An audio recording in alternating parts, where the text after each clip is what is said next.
Assalamualaikum warahmatullahi wabarakatuh. Alhamdulillah wassalatu wassalamu ala rasulillah wa ala alihi wa man wala. Rabbi shrah li sadri wa yassir li amri wa hlul 'uqdatam min lisani yafqahu qawli. Subhanaka la ilma lana illa ma 'allamtana innaka antal alimul hakim. Amma ba'd. Segala puja dan puji kehadirat Allah, salawat dan salam kepada Nabi Muhammad sallallahu alaihi wasallam, para keluarga, sahabat, tabi'in serta seluruh umat yang selalu beristiqamah mengikuti sunnah-sunnahnya hingga yaumul qiyamah. Alhamdulillah, pada siang atau pagi hari ini kembali terdapat bersilaturahim untuk bersama-sama memakmurkan umat Allah dengan membahas bersama-sama hadis-hadis Nabi Muhammad sallallahu alaihi wasallam yang terdapat dalam kitab Riyadhus Shalihin yang ditulis oleh Imam An-Nawawi rahimahullah.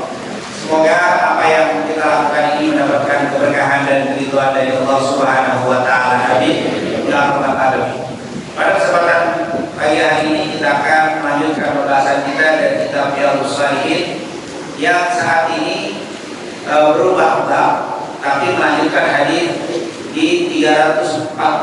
Kemarin 340, sekarang masuk 341 dan kita masukkan 342. Jadi dua hadis, karena memang dua hadis ini semakna. Hadis ini yang satu lebih penjabarannya lebih panjang, tapi maknanya sama.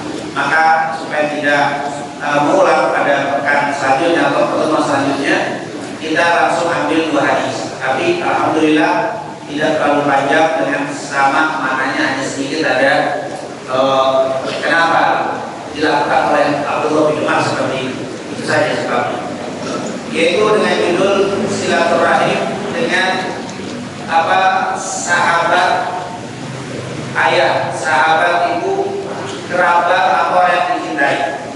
Jadi kalau kemarin kita disuruh untuk berbakti sama orang tua, larangan durhaka, sekarang diperintahkan membahas tentang bab silaturahim dengan sahabat orang tua sebagai bakti kita, sebagai tanda bakti seorang anak. Kalau memang dia ingin berbakti dengan ibunya setelah ibunya meninggal, dia harusnya menyambung silaturahim dengan orang-orang yang dicintai ibunya, dari kerabatnya, kakaknya, adiknya, saudara, bahkan teman-teman ibunya. Itu harus dihormati seperti dia menghormati orang tua. Nah, inilah tentunya babnya yang akan kita bahas.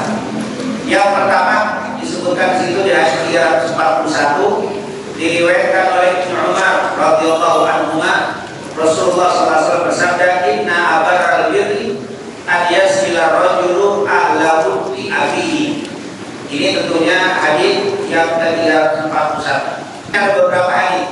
Yang pertama di situ dikatakan qala al-mu'allif rahimahullah wa nafa'ana bi dzarain Ali bin Umar radhiyallahu anhu, dari Abdullah bin Umar, beliau berkata, Rasulullah sallallahu alaihi wasallam bersabda, "Inna abarral birri," sesungguhnya sebaik-baik birrul walidain. Inna abarra sebaik-baik, albir yaitu berbakti. Inna abarral bir, sesungguhnya sebaik-baik berbakti seorang anak kepada orang tuanya, an yasila rajul, seseorang menyambung tali silaturahimnya dengan ahlahu li abi, yaitu dengan keluarga orang yang dicintai ayahnya. Maksudnya sungguh amalan yang sangat mulia ketika seorang anak menyambung tali silaturahim dengan orang-orang yang dicintai oleh orang tuanya. Jadi sebagai tanda bakti kita kepada ayah kita, orang tua kita punya sahabat, kita jaga hubungannya dengan mereka. Kita menghormati sahabat orang tua kita seperti kita menghormati orang tua kita. Nah, ini merupakan abalul bir, merupakan amalan yang sangat luar biasa, bahkan menjadi amalan terbaik dari berbakti sama orang tua setelah orang tua yang harus kita hormati. Jadi kita menghormati orang tua. Yang kedua, yang paling bagus adalah menghormati sahabat-sahabat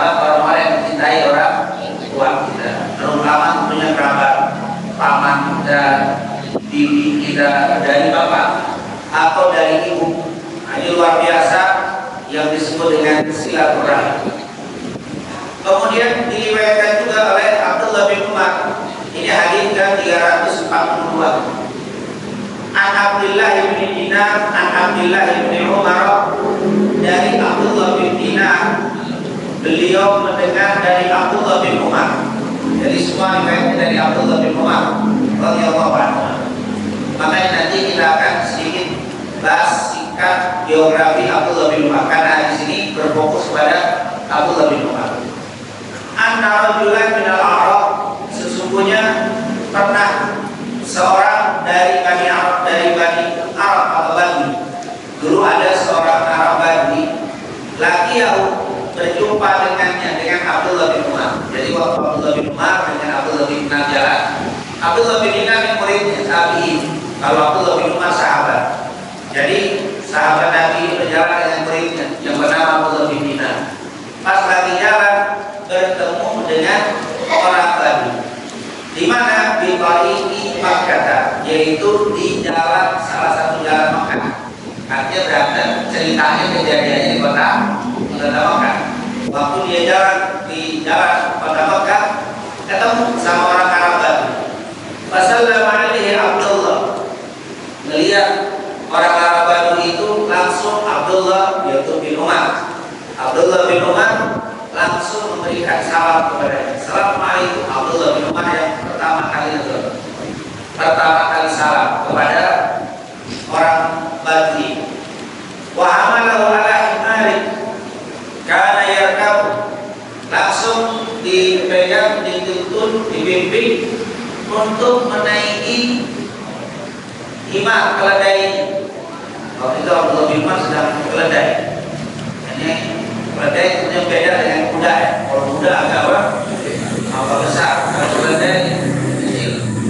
Kita disuruh naik keledai dan dia turun gitu ya, karena keledai naik dua orang apa jadi terseok jalan, disuruh naik. Karena keledai ini salah satu binatang yang suka dijadikan contoh yang kurang bagus dalam Al-Quran. Yaitu yang pertama, memang keledai ini innahan karol aswat la sautul hamid, sejelek seburuk-buruknya suara keledai. Kan suara itu meringkik mengking, nggak ada wibawa-wibawanya. Itu kalau bersuara nggak enak didengar. Main dengan suara kuda, suara ini suaranya ada wibawa haibah. Kalau ini nggak, ceprek suara. Makanya kita nggak boleh bersuara kencang, nggak boleh mengangkat keras suara seperti suara keledai. Itu keledai. Kemudian keledai ini nggak terlalu pinter, nggak kayak kuda. Kuda itu nurut, berjadi banyak, ngomong sedikit.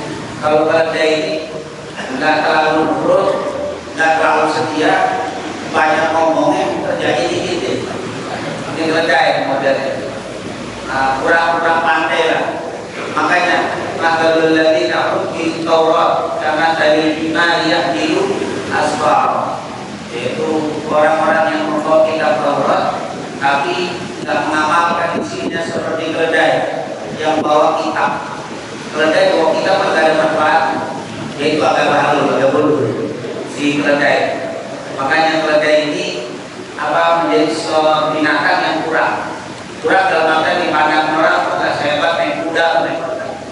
Yang ketiga, keledai itu rata-rata yang naik itu orang miskin atau orang kaya yang tawar. Kalau dia kaya hebat tapi pakai keledai tawar, karena biasanya kalau pakai keledai itu dianggap apa? Ya dianggap diremehin lah. Ini orang kaya raya pakai motornya apa? Jelek. Motor apa pokoknya jelek. Itu kayaknya dipandang miskin. Kalau yang kaya miskin, hanya orang kaya ditawar. Ini ada yang menurut keledai. Rasulullah pernah pakai keledai waktu haji dari Madinah enggak dipakai ekos pakai onta. Tapi waktu keliling Arafah nanti pakai keledai, menunjukkan bahwa Rasul bilang nggak usah malu walaupun kau seorang pemimpin, walaupun kau seorang yang kayak nggak boleh malu pakai walaupun keledai. Dan kita diajarkan sama Nabi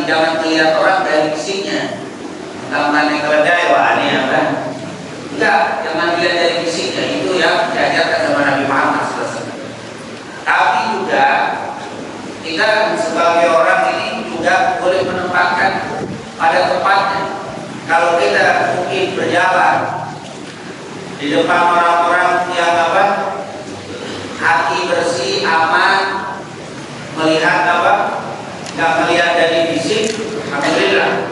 Tapi kadang-kadang ada juga yang perlu. Nabi pernah naik Qaswa, kalau jalan kemana harus pakai Qaswa. Qaswa itu kotak yang harganya 800 dirham. Artinya kotaknya bagus, mahal, keren bukan Qaswa. Warnanya putih, ada sedikit hitam. Qaswanya Nabi bisa dipakai sama Nabi, menunjukkan juga Rasulullah menampilkan dengan apa, tampilan yang gagah, yang keren, yang bagus. Nah ini tentunya jangan kita nanti dengar pakai kode itu pulang pakai mobil, kode pakai motor terus, nanti jangan dulu. Kalau mampunya tampilkan bahwa wa apa bi ni'mati rabbika fahadith. Allah kasih nikmat sama saya, banyak, tampakkan nikmat tersebut. Karena Allah suka sekali dengan orang yang kasih nikmat, dia menampakkan nikmatnya. Jadi jangan menampakkan kesulitan, jangan menampakkan kesusahan, tampakkan bahwa Allah begitu banyak memberikan nikmat kepada saya, sehingga kita bisa menjadi orang yang bersyukur. Nah inilah yang kita pelajari. Wa Allahu imamatan kanat ala rasi. Dia buka imamahnya. Imamahnya Abdullah bin Umar dibuka, terus dikasih ke Badui tadi. Kepada orang Badui imamah. Itu ngasih imamah itu sebuah penghormatan. Ngasih duit itu biasa imamah. Imamah itu sesuatu yang mulia. Ditaruh di atas kepala yang biasa di udang-udang kalau orang sana. Atau kadang-kadang sorban itu dia pakai sorban yang sih. Kalau dia jadi imam itu sunnah. Rasul pakai itu, Abdullah bin Umar pakai itu. Makanya kalau ada yang bilang apa pakai sorban, sorban di bawah, sorban di bawah, orang apa di YouTube kan sering kita dengar begitu. Ada nih di luar dari ahli sunnah pakai kayak banyak pakai itu dibilang sorban. Sorban itu mah di bawah dia apa dia? Itu zaman dulu pakai begini atau begini. Itu imam yang diputarkan dari imam yang di sini adalah sorban. Dan itu Abdullah bin Umar dia pakai tempat dia pakai imam. Nah ini di riwayat yang ini imam. Betul. Dalam riwayat yang lain dia pakai rida, sorban. Dikasih imamahnya, dikasih sorban. Ini menunjukkan Abdullah bin Umar juga pakai imam. Dibuka imamahnya, lalu dikasih kepada si Badui. Bingung. Waqala Ibnu Dinar, Abdullah bin Dinar kaget. Ini orang Badui dikasih apa? Keledai, disuruh naik, ditambah dikasih apa? Imam dikasih apa ini? Waqul dalam, maka kami bertanya, kasih tahu sama Abdullah bin Umar, aslahak Allah, semoga Allah memberikan kebaikan pada wahai Abdullah bin Umar guru. Innahumul Arab. Ini kan cuma orang Arab Badui. Maksudnya bukan orang yang hebat sampai kau kasih keledaimu, kau kasih apa? Imamah. Ini Badui. Artinya dia kecilin Abdullah, apa kecilin si Badui. Abdullah bin Umar segitu banget sih kasih cuma orang Badui loh. Mungkin kalau kau kasih kepada Sayyidina Ali, kalau kasih orang-orang hebat, wajar. Kau kasih ini cuma Badui. Makanya dia bilang innahum la Arab wa innahum yarduna bil yasir. Kalau kau kasih sedikit aja pikiran, udah duduk kasih 1 dirham 2 dirham kira. Kau kasih keledai, kau kasih imamah. Imamah ini sangat mulia sekali. Kenapa kau kasih dia seperti ini? Waqala Abdullah, maka berkata Abdullah bin Umar, inna aba hadza, sungguh bapak ini orang ini. Jadi bapaknya orang ini, dalam riwayat ini orang. Karena Buddan li Umar bin Khattab, adalah orang yang dicintai oleh Umar bin Khattab, atau orang ini mencintai Umar bin Khattab. Dia teman akrab Umar bin Khattab. Umar bin Khattab siapa? Bapaknya dia, ayahnya dia kan Abdullah bin Umar. Ini teman bapak saya. Ini orang yang dicintai dan mencintai bapak saya. Ini anak sahabat bapaknya. Jadi bukannya dia sahabat bapaknya, anaknya. Berarti luar biasa. Begitulah para sahabat Nabi Muhammad SAW. Kalau sudah mendengar hadis langsung diamalkan. Diamalinya nggak pakai mikir deh. Ini kata Rasul begini, kenapa engkau kasih keledaimu, engkau kasih imamah kepada badu ini? Seandainya engkau kasih sedikit dia juga demen, girang. Dia bilang apa? Ini bapaknya dia ini teman akrab sama siapa? Sama bapak saya, Umar bin Khattab radhiyallahu anhu. Begitulah para sahabat Nabi Muhammad sallallahu alaihi wasallam. Inilah yang diriwayatkan tentang Abdullah ibn Umar. Hadis ini riwayat Imam Muslim. Jadi alhamdulillah sudah kita fahami hadis 341, 342, 343 insyaallah pertemuan selanjutnya. Dan kita sedikit saja bicara tentang biografi Abdullah bin Umar. Karena memang ceritanya Abdullah bin Umar nih. Abdullah bin Umar bagaimana dilihat dari keluarga dan fisiknya. Abdullah bin Umar ibn al-Khattab al-Qurashi al-Adawi. Dia dari bangsa Quraisy al-Adawi. Kanat wiladatuhu fi Makkah al-Mukarramah. Beliau lahir di kota Makkah fi ahdil Islam fi sana ats-tsalitsah lil bi'tsah, yaitu pada tahun ketiga pada kenabian Nabi Muhammad sallallahu alaihi wasallam. Jadi saat Rasulullah umur 43 tahun beliau lahir di tahun ketiga kenabian. Berarti saat Rasul 43. Umar bin Khattab umurnya waktu itu sekitar umur 27 tahunan. Jadi masih muda Umar bin Khattab. Ini anak siapa? Abdullah bin Umar lahir. Wa yukanna, dan dia dikasih kunyah Abi Abdurrahman. Dia dikunyahi dengan Bi Abi Abdurrahman. Abu Abdurrahman, panggilannya Abu Abdurrahman. Ibunya wa ummuhu ya Zainab binti Mat'un. Ibunya Zainab binti Mat'un. Siapa ini Zainab binti Mat'un? Saudara daripada Utsman ibn Mat'un. Nanti kalau kita ketemu dengan Utsman ibn Mat'un, kita ceritakan beliau masih sepupu dengan Nabi Muhammad. Utsman ibn Mat'un waktu itu pertama kali orang meninggal yang dari Mekah masuk ke Madinah, meninggal pertama kali Utsman bin Mat'un. Lalu Rasulullah kuburkan di Baqi. Dalam riwayat Baqi, kuburan yang ada di sebelah Masjid Nabawi, itu ada sekitar 10.000 sahabat Nabi di Baqi. Orang yang pertama kali dikubur di Baqi dari sahabat Nabi adalah Utsman bin Mat'un. Jadi kuburan Baqi itu sampai sekarang setiap orang haji umrah kalau meninggal dikubur di Baqi. Dan banyak kemuliaan Baqi. Dan pertama kali orang yang dikubur di Baqi adalah Utsman ibn Mat'un. Waktu itu Nabi ngubur, waktu dikubur Utsman bin Mat'un, Rasulullah ngambil batu, batunya agak gede, terus ditaruh di atas kepalanya, atas arah kepala kuburan tadi. Pas ditaruh dia bilang apa? Ya Rasulullah, untuk apa itu batu? Untuk menandai ini adalah kuburan Utsman bin Mat'un.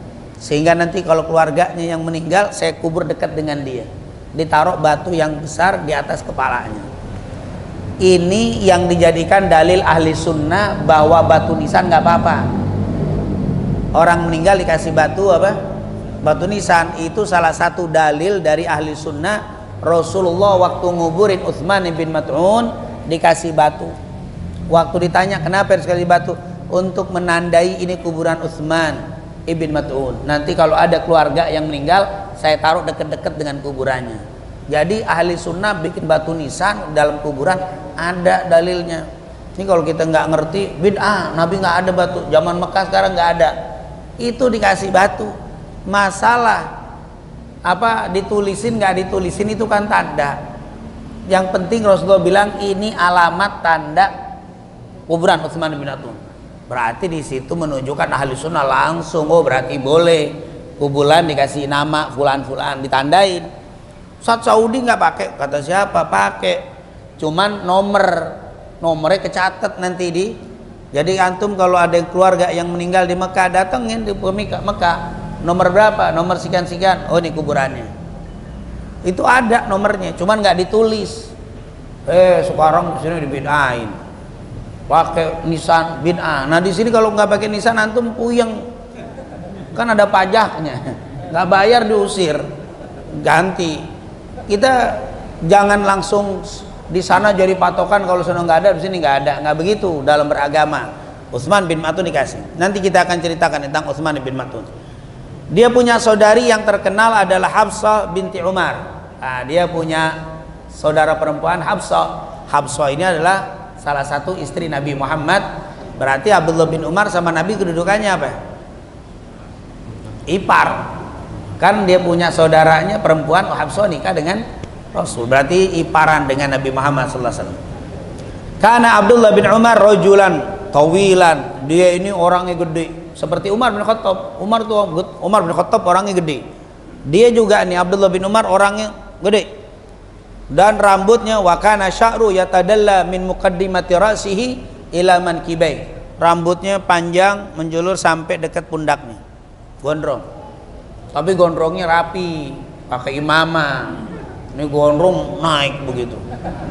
Enggak nyisir, berantakan, begini debu yang keluar. Waduh. Memang si panjangnya mirip Nabi. Memang Nabi itu gondrong. Abdullah bin Umar gondrong, tapi rapi. Pakai apa? Yang rapi. Terus dia ini wakana yakhlibu bisufrah. Dia kasih hinna, dikasih pacar sampai warnanya kuning. Rambutnya dikasih warna kuning. Hinna itu apa? Memang sahabat banyak tuh dikasih. Bukan biar kayak bule, enggak. Emang diwarnain aja demen. Makanya banyak tuh ulama yang jenggotnya kuning, ini kuning, apa? Itu sunnah. Hampir semua sahabat kuning. Abdullah bin Abbas jenggotnya kuning. Jadi ubannya nggak ada kuning. Jadi kalau mau biar nggak kelihatan uban, rubah jadi apa? Kuning. Jangan hitam haram. Ada yang mengatakan makruh, ada yang bilang haram. Tapi kalau kuning sepakat, ada yang bilang sunnah lagi. Dari yang punya jenggot panjang putih, aduh gak enak nih, ganti aja kuning. Jangan dirubah jadi apa? Kecuali perang. Nah, kalau perang boleh uban diganti hitam, biar musuh pada takut. Waduh, musuh saya muda semua nih. Padahal apa? Nggak apa-apa itu. Tapi kalau nggak perang jangan dikasih putih. Apa kuning? Wa kana yukhfu syaribah. Dia ngerok kumisnya sampai kelihatannya kayak kulitnya. Jadi jenggotnya dibiarin, tapi ini dikerok terus sampai akhirnya jadi apa? Putih kayak kulitnya kelihatan. Jadi cirinya kelihatan tuh. Abdullah bin Umar jenggotnya kuning, kebat ininya putih karena sering dikerok. Dikerok apa? Dikerok kumisnya. Wayadhar jildu, sampai jildu kulitnya kelihatan. Saking seringnya apa? Dikerok. Itu fisiknya Abdullah bin Umar. Tapi nggak usah dicari kayak siapa di sini, nggak ada, udah. Itu lain itu cerita apa? Ini kan karena nggak ada audio visual. Kalau dulu kan mungkin ada videonya, sekarang nggak ada. Maka itu cuman apa? Cerita dari sahabat-sahabat yang masih ada sampai ke. Itu adalah keluarga dan fisik Abdullah bin Umar. Keislaman beliau, Abdullah bin Umar aslama Abdullah bin Umar wa huwa saghirun ma'abihi. Dia Umar, yaitu dia masuk Islam dalam usia kecil bersamaan dengan Umar. Umar bin Khattab masuk Islam. Umar bin Khattab itu di tahun ke-6 kenabian. Jadi Nabi, setelah jadi Nabi 6 tahun kemudian selagi dakwah, Umar bin Khattab masuk Islam. Dalam riwayat dia 6 kenabian. Lain dengan Abu Bakar. Abu Bakar Rasulullah dapat wahyu Senin, Selasa Abu Bakar masuk Islam. Utsman masuk Islam. Kalau Umar agak panjang, agak lama. Ada yang mengatakan di tahun ke-6 kenabian. Berarti kalau Umar di tahun ke-6 masuk Islam, lalu anaknya Abdullah bin Umar masuk Islam, berarti anaknya baru umur berapa masuk Islam? Kan 6, dia 3, berarti baru 3 tahun. 3 atau 4 tahun. Berarti makanya dia masih saghir, masih kecil. Wa huwa saghir, dan dia dalam keadaan usia kecil masuk Islam. Wa indama hajarul muslimuna ilal Madinah hajara ma'hum. Dan waktu orang muslimin hijrah ke Madinah, dia pun ikut hijrah. Wa huwa ibnu ashr sanawat. Yauma idzin, saat itu umurnya 10 tahun. Berarti memang saat itu beliau baru umur 10 tahun. Hijrah bersama Nabi Muhammad sallallahu alaihi wasallam. Wa indama qatalal muslimuna fi ghazwati Badrin kana umruhu 13 sanah. Waktu perang Badar dia masih umur 13 tahun. Abdullah bin Umar waktu perang Badar umur 13 tahun. Falam ya'khudhun Nabi sallallahu alaihi wasallam. Dia enggak diajak sama Nabi perang. Kenapa? Lil jihad, untuk perang enggak boleh. Kenapa? Si kecil, umur 13. Jadi perang Badar dia umur 13 tahun. Jadi enggak boleh ikut perang. Wa fi ghazwati Uhud kana umur 14. Umur perang Uhud 14 tahun. Walam yusyarik fiha, dan juga nggak dikasih ikut perang karena masih apa? Kanak-kanak. Jadi umur 13. Jadi Abdullah bin Umar nggak ikut perang Badar, nggak ikut perang Uhud. Kenapa? Karena masih lisigari sinnihi, karena kecil umurnya, masih belum pantas. Dan memang di dalam ajaran Islam begitu. Kalau perang nggak boleh membunuh anak-anak, dan anak-anak nggak boleh dilibatkan, apalagi jadi tameng hidup untuk apa, keselamatan, tidak boleh. Anak-anak dan wanita itu harus dilindungi, tidak boleh dibunuh dan tidak diajak untuk membunuh. Artinya nggak boleh jadi pasukan perang. Dia diam. Yang ada adalah yang perang yang dewasa dan seterusnya. Makanya yang peperangan sekarang ini bukan perang. Yang di Palestina ini bukan perang. Ini adalah apa? Pembantaian. Karena yang dihancurkan, yang dihadapi bukan tentara yang bawa senjata, tapi yang dihadapi apa? Anak-anak dan wanita. Makanya dibilang perang, ini bukan perang.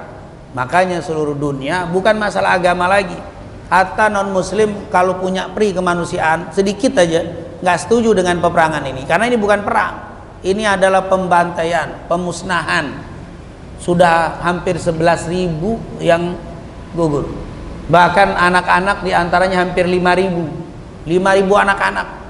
Tentaranya bisa dihitung, mau dari Hamas, Hizbullah, Fatah, bisa dihitung yang meninggal. Justru pembantaian ini yang apa? Luar biasa. Ini bukan perang. Jadi kalau ada yang bilang ini perang, ini bukan perang. Rasulullah ngajarin kalau perang, bunuh yang bawa senjata, yang megang senjata adalah yang dibunuh, dan yang membunuh itu ada yang bawa senjata dan dewasa. Umur 13 tahun, 14 tahun nggak boleh. Hei, ini anak-anak bayi, anak rumah sakit ini bukan peperangan. Jadi sudahlah, jangan, apalagi ada orang Islam masih bela-belain Israel. Nggak tahu, saya bingung. Ada orang Islam belain Israel tuh bingung. Nasrani aja nggak mau belain, karena dia tahu di sana yang dibantai bukan hanya Muslimin, di sana juga ada Kristen, ada Kristen Ortodok, Kristen ada juga, bantai juga habis di sana. Yang terbunuh itu bukan Muslim saja, seluruh. Itu luar biasa. Ini pemusnahan massal yang luar biasa. Makanya kita selalu berdoa kepada Allah, semoga orang-orang di Palestina diberikan kesabaran oleh Allah, yang meninggal syahid fi sabilillah, yang terluka ditinggikan derajatnya, diampuni dosanya, yang harta bendanya hancur porak-poranda diganti oleh Allah dengan yang lebih baik, dan semoga diberikan kemenangan, dikuatkan persatuannya oleh Allah Subhanahu wa taala, dan semoga Zionis Israel ini dihancurkan oleh Allah sebagaimana mereka menghancurkan kaum muslimin di Gaza dan yang lainnya, dan semoga dilemahkan kekuatannya, dipecah persatuannya, diberikan rasa takut di dalam hati mereka semua. Amin ya rabbal alamin. Nah, inilah Abdullah bin Umar. Jadi nggak ikut perang Badar, nggak ikut perang Uhud. Kenapa? Masih umur 13. Perang Uhud 14, jadi belum bisa perang. Kanat awwalu ghazawatihi, yang pertama kali peperangan yang diikuti adalah Ghazwatul Khandaq. Nah, perang Khandaq ikut dia. Tapi kan perang Khandaq cuma nggali. Karena waktu perang Khandaq nggak sampai terjadi pertempuran, karena orang kafir Quraisy Mekah nggak bisa melompati parit yang dibuat sama Nabi Muhammad SAW. Begitu juga semua peperangan setelah perang Khandaq diikuti oleh Abdullah bin Umar. Waktu itu sempat annahu uridat alaihi al-khilafah fi zaman Utsman bin Affan falam yaqbalha. Dia pernah ditawarin menjadi khalifah, menjadi presiden, falam yaqbalha, dia kagak mau terima. Itu Umar, itu Abdullah bin Umar. Kalau sekarang gimana kira-kira ditawarin? Oh, ini Abdullah bin Umar. Wa kadzalika, begitu juga rafadha, begitu juga dia nolak apa mansabil qadha, disuruh menjadi mahkamah agung, qadhi, mahkamah terbesar, tertinggi. Dia nggak mau, nggak, saya nggak mau. Kenapa? Linsyigalih bi talabil ilm, saya lagi sibuk ngajar, saya lagi sibuk belajar. Ngajar dan belajar menurut para sahabat di antara Abdullah bin Umar lebih mulia daripada semua itu. Maka sudahlah, kalian aja jadi apa? Ditolak semuanya. Kita ngaji, ada panggilan Gojek, kabur. Kita Gojek beneran, kita alim lung nganter. Wah sayang, mah tinggalin taklim. Jadi Mahkamah Agung nggak lagi taklim, nggak mau. Saya sibuk lagi apa? Belajar dan ngajar. Oh, Abdullah bin Umar belajar dan ngajar lebih tinggi kedudukannya, lebih mulia. Subhanallah, ini luar biasa.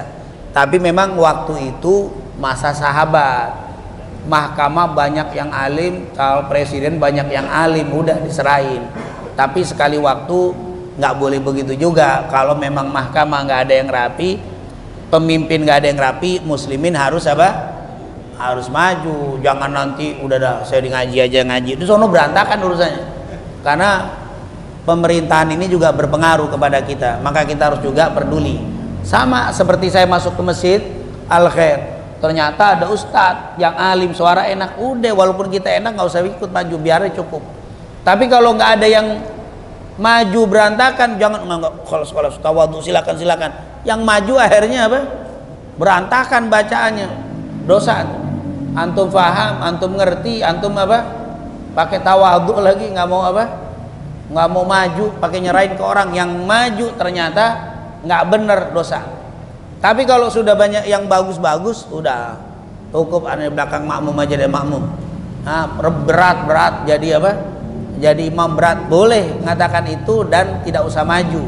Serahkan ke orang lain kalau memang ada yang apa? Pantas untuk menjadi imam. Tapi kalau nggak ada, antum harus nyerobot. Jangan apa? Kalau antum nggak nyerobot, air orang lain nyerobot. Imam nyerobot, nah bingung dah. Caranya beda sama kita, gerendang doang. Orang dia udah jadi imam maju, karena kita nggak mau maju. Nah ternyata di dalam sholat begitu juga di dalam kehidupan keseharian kita. Ini Umar pernah ditawarkan itu tidak mau. Riwayat beliau, riwayat hadis, kana min aktsaris sahabati riwayatan lil ahaditsin nabawiyah. Beliau termasuk salah seorang sahabat yang paling banyak meriwayatkan hadis. Fanukila anin Nabi sallallahu alaihi wasallam ilmun katsir. Dia telah mengambil ilmu banyak dari Nabi Muhammad sallallahu alaihi wasallam.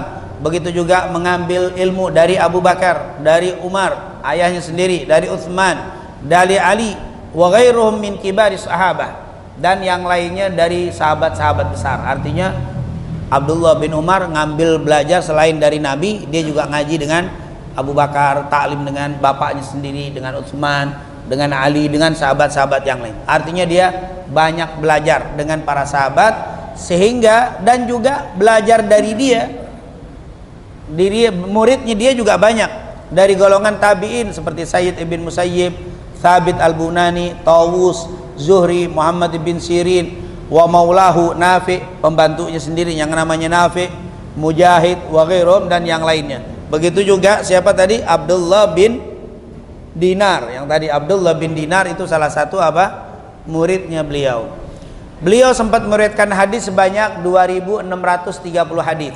Di dalam di dalam riwayat Imam Muslim dan Imam Bukhari disebutkan 81 dan 31. Intinya 2630 hadis riwayat daripada Abdullah bin Umar, 2630 hadis. Yang terakhir, keutamaan beliau sangat banyak. Di antaranya, karena Abdullah bin Umar syadidut ta'assi bi Rasulillah. Ta'assi itu ngikutin. Beliau ini sangat luar biasa dalam mengikuti Nabi Muhammad. Dia kalau ngikutin Nabi nggak nanya pahala. Kalau kita kan nanya dulu, emang kerjaan begini pahalanya apaan? Nah, itu kan nanya. Kalau dia nggak, kerjaan begini emang Nabi pernah ngerjain? Begitu doang dia. Syadidut ta'assi bi Rasulillah. Wa kana yahrisu asyaddal hirsi ala tibai. Dan dia ini sangat-sangat menjaga dalam mengikuti Nabi Muhammad. Fakana yajlisu makana julusi. Nabi duduk di mana, dia duduk situ. Nabi pernah duduk nyender sini, dia pasti nyender situ. Kenapa kamu duduk situ? Rasul dulu pernah duduk sini. Tuh, Rasulullah kalau datang ke satu tempat duduknya di tiang situ, pasti duduk di tiang, nggak mau tempat lain. Duduk di mana Rasulullah pernah duduk. Itu saya duduk tas. Rasulullah kalau minum, gelasnya di mana, dia pakai itu gelas. Kalau dia bisa ngeminum dari gelas itu, dia taruh bibirnya di tempat bibirnya Nabi. Dulu Nabi tidur sih dikasih. Nggak mau, walaupun gelasnya sama, tapi bibirnya harus pas. Itu syadidut ta'assi bir Rasulillah. Luar biasa dia apa? Sangat perhatian dengan, makanya wajar ketika keledainya, imamahnya dikasih sama si badui. Kenapa? Karena Nabi bilang bahwa sebaik-baiknya bakti dengan sahabat orang tuanya, maka dikasih dilaksanakan. Karena memang dia sangat luar biasa dengan sunnah-sunnah Nabi Muhammad SAW. Wa yusolli, makan salati, dia sholat di tempat sholatnya Nabi. Nabi di mana sholatnya? Kalau sholat di situ dia nggak mau tinggalin, di situ terus. Rasul dimanapun tempat dia tandain. Jadi Abdullah bin Umar tahu banget. Jadi kalau Nabi jalan dilihatin, Nabi berhenti di situ. Setiap lewat situ dia berhenti. Kenapa kamu berhenti sebentar? Nabi dulu pernah berhenti sebentar sini. Dia kalau jalan berhenti dulu di situ. Dia kalau lagi jalan tiba-tiba naik ontak turun, duduk sebentar naik lagi. Tanya sama muridnya, kenapa Abdullah bin Umar turun sebentar? Dulu Nabi pernah turun di sini. Waktu itu Nabi jalan, ada orang mau nanya, Nabi turun, ditanya jawaban selesai jalan. Setiap saya lewat sini saya turun, nggak ada orang yang nanya, cuman turun aja, ngikutin Nabi, naik lagi.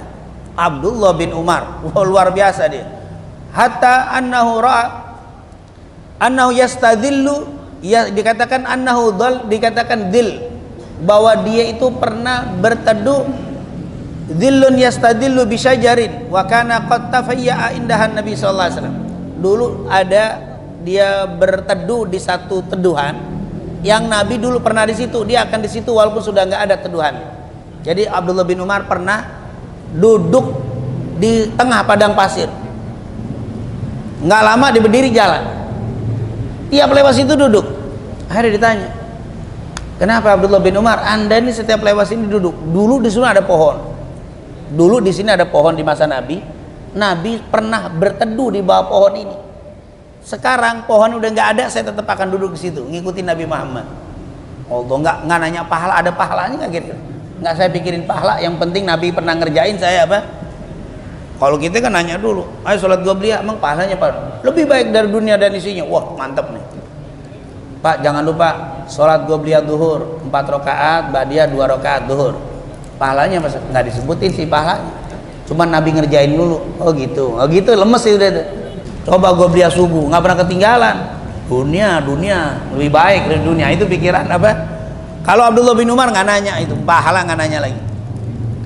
Karena syadidul hadri, bahkan kata Abdullah bin Dinar, lau ra'aita ibna Umar, seandainya engkau melihat Abdullah bin Umar, kaifa ittiba'uhu lirrasul laqulta lahu majnun.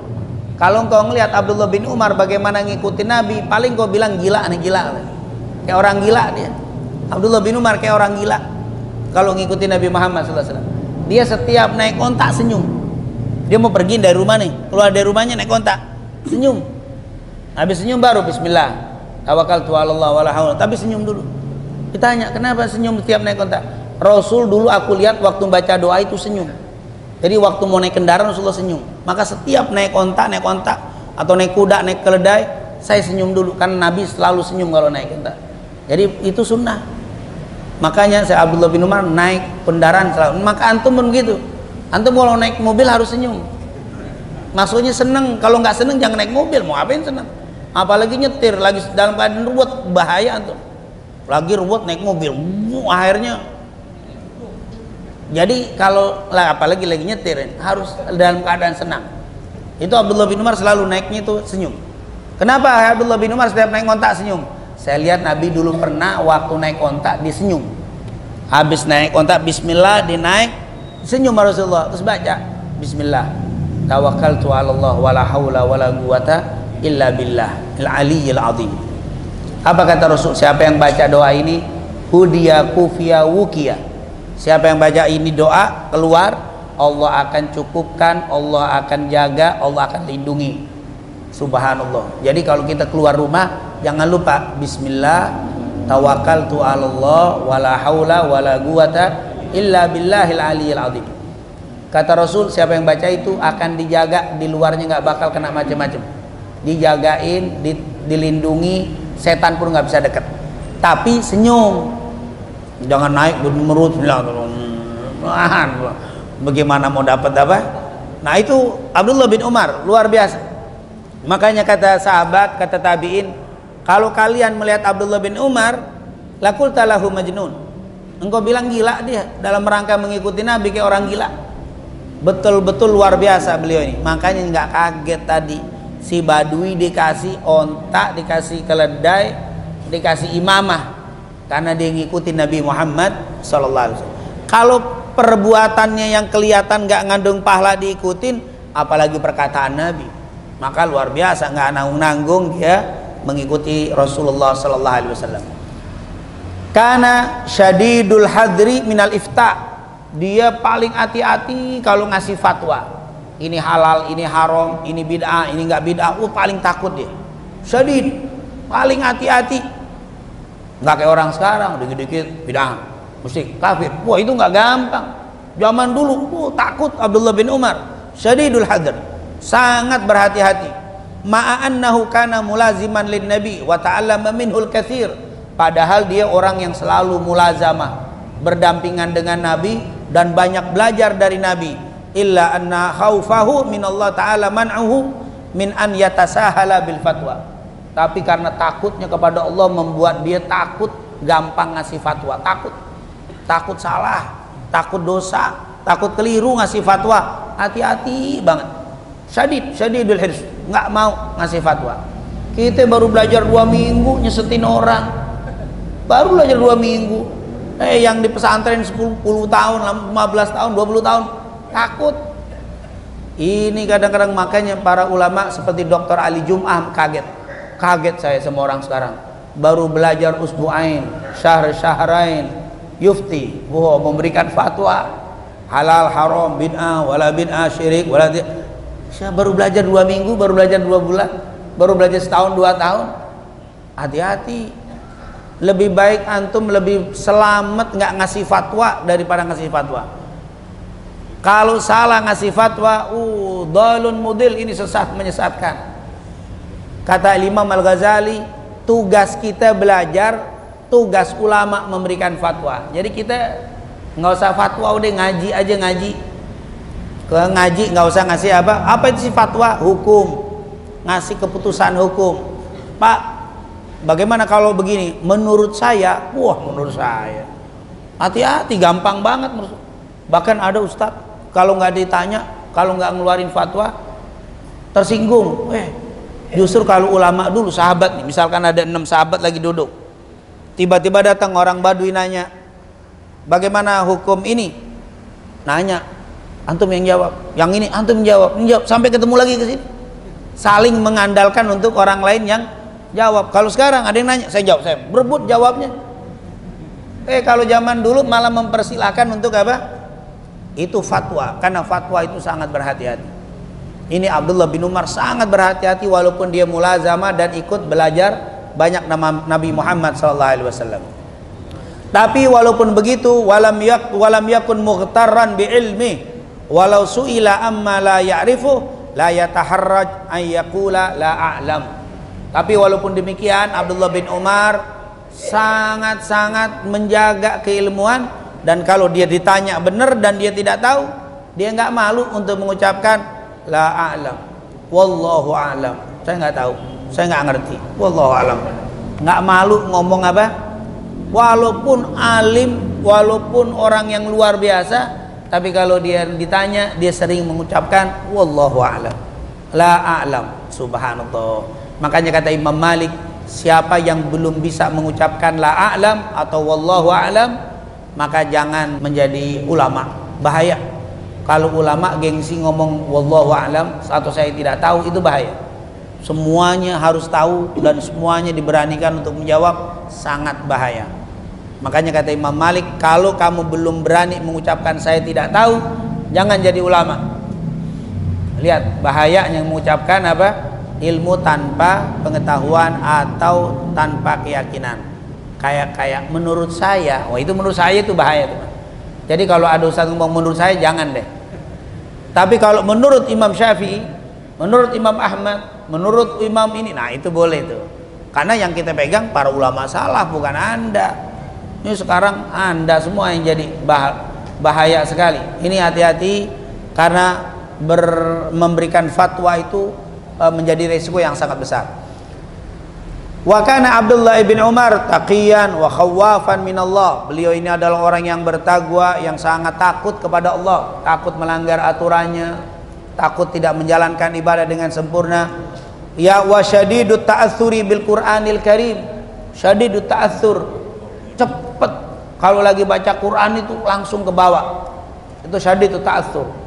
Banyak pengaruh, cepat ngefek dengan Al-Qur'an. Itu athar itu nimbulkan bekas.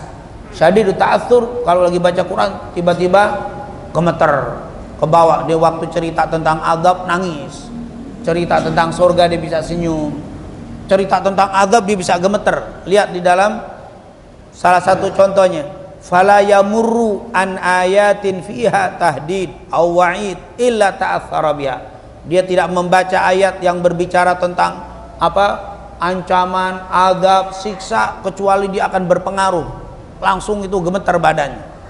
Annahu quri alaih yauman, pada suatu hari pernah dibacakan Quran, dia nggak baca, ada orang duduk baca, bacanya berbunyi ala yadhunnu ulaika annahum mab'utsun liyaumin azim yauma yaqumun nasu lirabbil alamin. Dengar kalimat itu fabaka bukaan marira, nangis Abdullah bin Umar sampai hatta betallat lihyatuh, sampai jenggotnya kuyup basah dengan air mata. Kemudian wa ghusyiya alaih, tiba-tiba jatuh pingsan. Ghusyiya alaih, pingsan, tidak sadarkan diri gara-gara dengar ayat.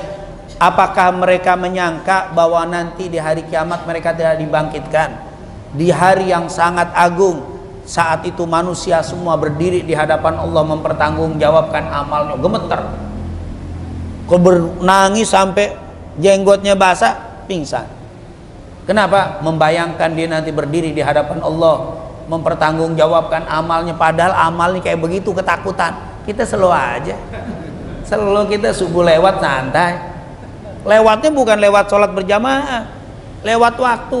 Mending lewat waktu, lewat kagak sholat, slow aja santai. Nggak ada takutnya nanti di yaumil qiyamah dibangkitkan, dikumpulkan, dimintai pertanggung, nggak ada gemeternya. Subhanallah, husnudzonnya tinggi.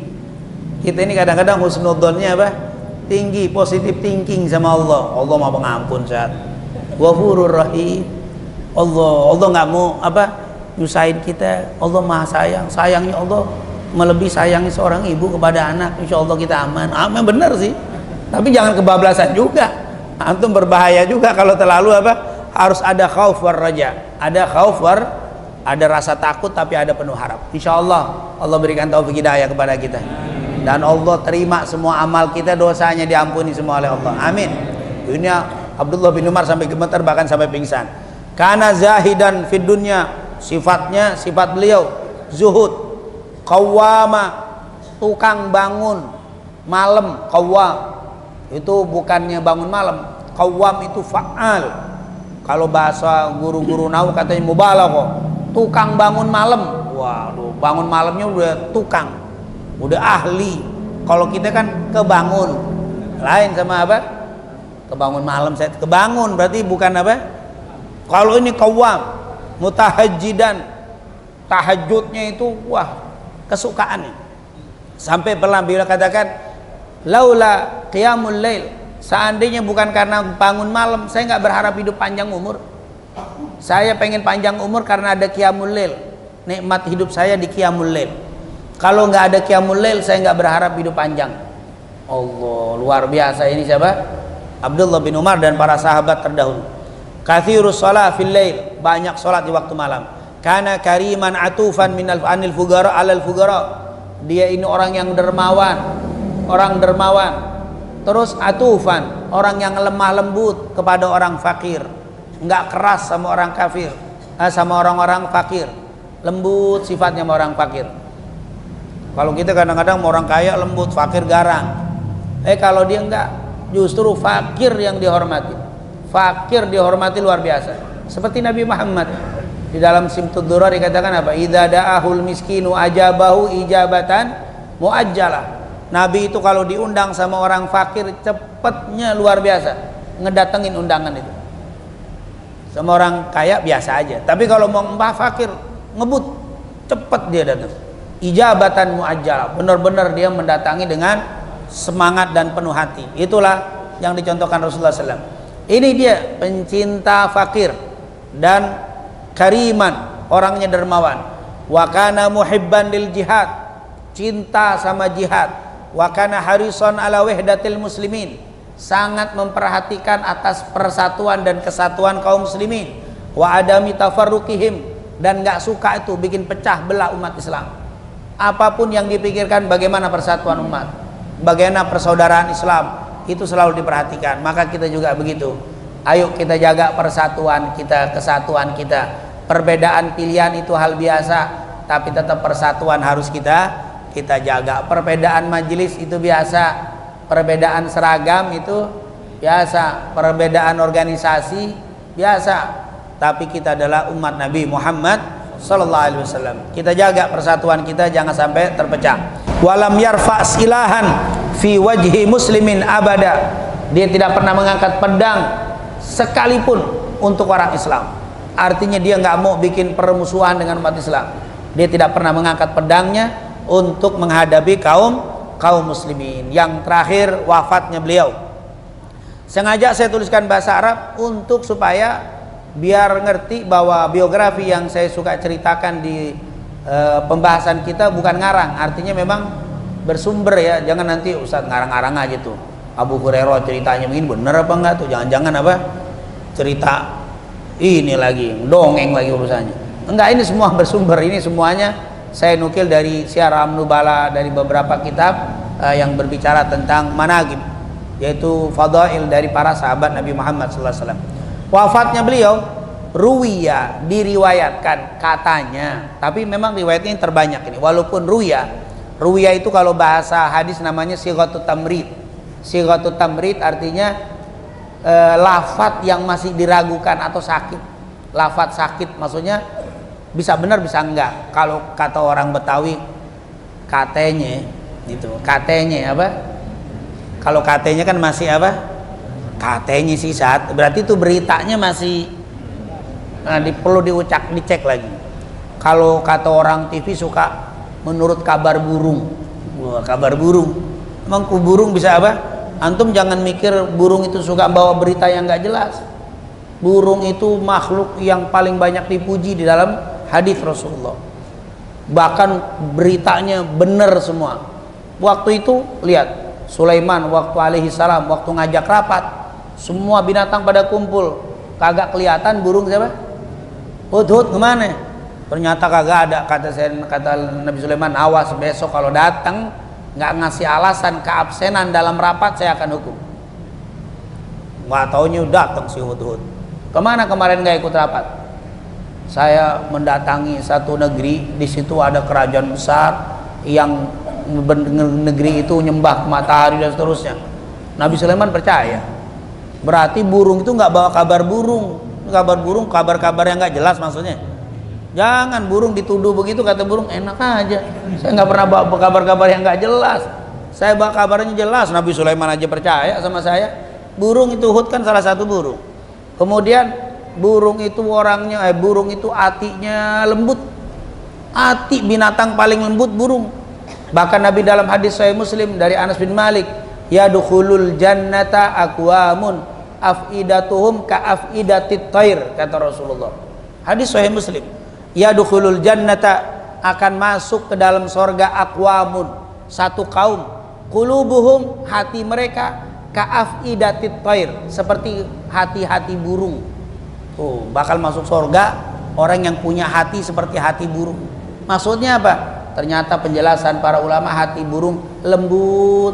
Burung tuh hati binatang nih, binatang yang paling lembut hatinya itu burung. Dia lembut, lunak, penuh kasih sayang, itu burung. Jadi kalau antum mau masuk surga, hatinya harus lembut. Kalau kasar, keras, keset, susah masuk surga antum. Nah, lembut, harus punya hati lembut. Laqad ja'akum rasulun min anfusikum azizun 'alaihi ma anittum harisun 'alaikum bil mu'minina.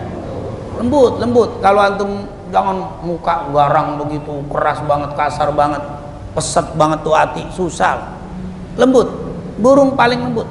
Makanya ahli-ahli burung tahu tuh. Kalau dibawa ke sono kemari ditutupin tuh kan apa namanya? Kandang. Kalau dibuka ngeliat ngungung, stres dia. Lembut. Lain sama iguana dibuat tempat ramai jalan biasa aja deh. Tapi kalau ini nggak bisa, digoyang dikit. Coba tanya tukang burung, biar indah, biar suara tuh burung keluar, jangan di tempat yang ramai, stres dia. Memang dia nggak bisa dibikin kaget, dia lembut burung.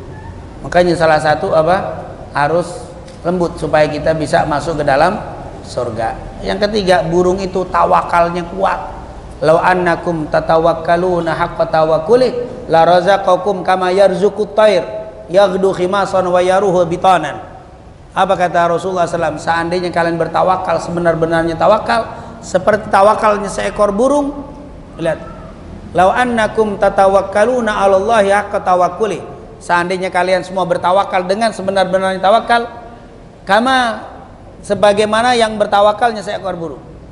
Jadi burung itu tawakalnya kuat. Tapi yaghdu khimason, di pagi hari dia bangun pergi nyari rizki. Wa yaruhu bitonan, pulangi dalam keadaan kenyang. Oh, burung tidur malam tenang di pohon. Kagak ada cerita burung nggak bisa tidur, Pak. Kenapa burung nggak bisa tidur? Mikirin rizki. Besok nyari kemana? Nggak punya kantor, nggak punya toko, nggak ada. Kalau burung nggak punya tawakal, mati semua itu. Tidur lemes. Cilangkap udah banyak pohon yang ditebangin. Taman udah dia apa? Ada taman, banyak yang tukang nembak. Diselepetin, ya Allah, tenang. Cari rizki puyeng dia. Enggak. Dibilang rizki sama Allah. Wa ma min dabatin fil ardi illa 'alallahi rizquha. Dia tidur tenang. Tawakalnya kuat. Makanya kalau orang punya tawakal seperti tawakalnya burung, lihat ya. Law annakum tatawakkaluna 'alallah haqqa tawakkuli. Seandainya kalian bertawakal sebenar-benar tawakal seperti apa? La razaqakum kama yarzuqut thair.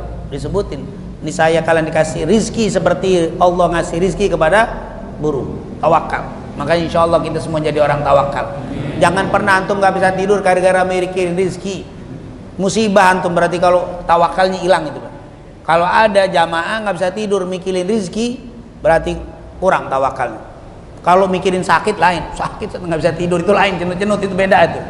Bukan ngurangin tawakal. Insya Allah kita semua dicukupkan rizki kita oleh Allah. Tawakallah kepada Allah haqqa tawakkuli, dengan tawakal yang betul. Amin. Tapi burung pagi bangun, kagak ada burung bangunnya siang. Tuh burung kebangun kesiangan, terlambat kayaknya. Kagak ada. Makanya pembuka pintu rizki bangun pagi. Kata para ulama, wallahi kalau orang malamnya tawakal, paginya bangun, la razaqakum, pasti dikasih rizki. Yang jadi masalah malamnya tawakal, paginya nggak bangun. Bangunnya siang, duha baru bangun jam 7 jam 8, mana kasih rizki. Selalu itu pagi tuh, Pak. Pagi itu tempatnya rizki. Makanya nggak salah deh orang-orang tua kita bilang bangun kesiangan, dibilang apa, rizkinya dipatok apa? Patok ayam rizki ente, bangun siang jam segini, hilang udah nggak ada rizki. Emang orang tua kita nggak ada ilmu? Punya ilmu, cuman dalilnya aja nggak dibacain. Habis zaman itu kita dibacain nggak percaya kali. Rizki itu pagi. Makanya lihat, semua cerita tentang sholat sunnah yang kata-kata rizki pasti pagi. Rakaatil fajri khairum minad dunya wa ma fiha. Yang lainnya nggak ada cerita rizki. 2 rakaat sebelum subuh lebih baik daripada dunia dan isinya. Bahkan di dalam hadis yang lain, kadzur, orang yang bangun di waktu qabliyah subuh, itu salat qabliyah subuh lebih baik daripada engkau mengumpulkan intan permata. Selalu berkaitan dengan rizki. Duha rizki. Tapi ntar ba'da duhur, qabliyah duhur, asar, maghrib, isya, enggak. Ternyata pembuka pintu rizki waktu pagi. Jadi jangan sampai tawakal iya subuh kagak bangun. Yang lebih hebat lagi sebelum subuh. Wah, kalau antum istiqomah sebelum subuh dijamin nggak mungkin miskin. Rasul yang bilang la razaqakum kama yarzuqut thair. Pasti dikasih rizki. Jadi kalau ada orang saya kok rizki mampet, bangun sebelum subuh, qiyamul lail, kemudian jangan lupa qobliyah subuh. Maka subuhnya apalagi udah rizki bakal dibuka. Itu sudah Rasul, bahkan Rasul sering Allahumma barik li ummati fi bukuriha, ya Allah kasih keberkahan pada umatku di waktu pagi. Pagi itu berkah, rizki berkah, bukan cuma berkat juga ada itu. Berkat dan berkah ada di waktu pagi.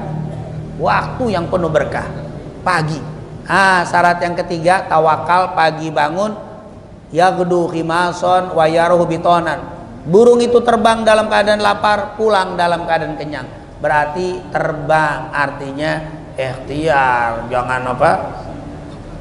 Kita wakal subuh bangun kagak kerja, tidur. Insyaallah rezeki dijamin. Wa ma min dabatin fil, pakai dalil lagi, wa ma min dabatin fil ardi illa 'alallahi rizquha. Tidak, tentunya ada ikhtiar. Enggak ada burung yang al harakah barokah, kata Rasul. Gerak aja, gerakmu ada berkahnya. Datang silaturahim ke sana, dapat. Tapi kalau antum di bed duduk aja terus, ya nggak dapat rezeki. Walaupun tawakal, walaupun bangun subuh, tapi nggak pernah bergerak. Salah satunya silaturahim. Ini kayak kita berkah. Antum kalau datang sampai hari subuh setiap Sabtu, nggak usah sampai beli sarapan udah. Insya Allah ada aja. Ini barokah ini tempat apa? Berkah. Ini berkah. Tapi yang hebat tuh berkah. Ini bakal dijamin, nggak ada orang miskin, nggak ada orang kekurangan rezeki kalau tawakal yang benar, bangun subuh, jangan lupa jaga sholat ibadah di waktu pagi, ikhtiar jalan bergerak dikasih. Subhanallah. Insyaallah Allah kasih kita semuanya rezeki halalan thayyibah. Allah kuatkan tawakal kita, Allah mudahkan kita bangun pagi, dan Allah berikan keberkahan di waktu pagi kita. Amin ya rabbal. Nah, ini adalah diceritakan, tapi riwayat ini sahih. Annal hajjaja dassalahu rajulan, Hajjaj ibn Yusuf itu sudah nyelipin, ngasih mata-mata untuk membunuh Abdullah bin Umar. Bagaimana? Wa arada qatlu biramhi, yaitu birumhin fihi sam. Dikasih, kamu dimasukin sama si Hajjaj bin Yusuf. Kamu tugasnya bunuh Abdullah bin Umar. Bagaimana cara? Kamu masuk ke dalam golongan dia. Dasa itu masuk ke dalam. Berinteraksi seakan-akan dari muridnya dia. Dimasukin. Apa itu namanya, disuruh apa itu? Disuruh masuk. Menyusup. Nyusup ke dalam. Terus ambil panah, dikasih racun, atau pisau dikasih racun, nanti engkau bunuh dia lewat itu, dari dalam, jangan dari luar, dari dalam. Dan akhirnya benar, dia masuk. Waktu itu terjadi waktu di Mina, waktu haji. Waktu di Mina haji, Arafah selesai, Muzdalifah ke Mina, mabit di Mina. Waktu mabit di Mina, masuk ini orang. Kebetulan dia panahnya nggak bisa, tapi dia pisaunya dikasih racun. Mendekati, dalam riwayat panah, dalam riwayat pisau. Waktu dia deketin Abdullah bin Umar meleng, langsung diambil panahnya ditusukkan ke, atau pisaunya ditusukkan ke badannya. Intinya benda tajamnya dikasih bumbu racun, langsung ditusuk. Waktu ditusuk, ra'ahu Abdullah ngelihat duluan di waktu melompat, akhirnya ditepis dan faqatalahu. Artinya terjadilah perkelahian, berantem di situ, istilahnya berantem. Karena dia sempat ngelihat, kalau nggak ngelihat nggak pakai ngelawan, udah mati duluan langsung. Tapi karena dia sempat, akhirnya dia lawan, faqa'anahu fi dhahri gadami. Akhirnya yang tadinya mau ditusuk ke badannya nggak kena, tapi akhirnya kenanya dekat kakinya, kena panah yang atau senjata tajam yang sudah ada racunnya. Maka akhirnya meninggallah Abdullah bin Umar, kena muta'athiran bisum, yaitu dia kena pengaruh sum, racun. Akhirnya kena lukanya itu beracun, dan akhirnya dia meninggal. Walam yahmil as-silah fi baladin la yalu fihal qital, dan itu tentunya ini adalah Abdullah bin Umar. Jadi riwayat yang terkenal, dia meninggal karena berantem atau melindungi dirinya di Mina waktu haji, dan akhirnya meninggal karena luka yang terkena di perkelahian itu. Ya berarti di sini yang menusukkan tuh anak buahnya Hajjaj bin Yusuf. Hajjaj bin Yusuf ini luar biasa. Nanti insya Allah ketemu dengan Hajjaj, kita akan cerita tentang Hajjaj bin Yusuf. Dan akhirnya beliau meninggal di tahun Salisa wa Sab'in, tahun ke-73 Hijriah, dan beliau sampai umurnya 87 tahun. Jadi 73, jadi tahun 73 Hijriah. Karena pembantaian Karbala Sayyidina Husain itu 61. Setelah dibantai Sayyidina Husain, terjadi banyak pemberontakan. Waktu itu kan Yazid. Akhirnya Yazid meninggal, diganti oleh Muawiyah. Muawiyah meninggal, diganti Marwan. waktu Marwan terjadi pemberontakan kota Mekah oleh Abdullah bin Zubair bin Awam, dan Abdullah bin Umar masih ada. Abdullah bin Umar dikhawatirkan menjadi tokoh waktu itu, mempunyai pengaruh besar, khawatir akan memberontak, oleh dikhawatirkan. Akhirnya Hajjaj bin Yusuf sebagai panglima waktu itu pun membunuh Abdullah bin Umar. Makanya cukup lama ya, 73 Hijriah. Rasulullah meninggal tahun 10 atau 11 Hijriah. Berarti 60 tahun lebih setelah meninggalnya Nabi Muhammad sallallahu alaihi wasallam. Usianya 87 tahun. Wa kana bidzalika akhiru man mata minas sahabah fi Makkah al-Mukarramah. Beliau ini sahabat yang terakhir, sahabat terakhir di kota Mekah yang meninggal. Di kota Mekah nggak ada lagi sahabat, waktu itu dia yang terakhir. Jadi sahabat terakhir yang meninggal di kota Mekah pada tahun 73 Hijriah yaitu Abdullah ibn Umar dalam usia 87 tahun, dan akhirnya beliau pun dikubur di Mekah. Karena banyak sahabat dikubur di Madinah, tapi Abdullah bin Umar di Mekah dikuburnya.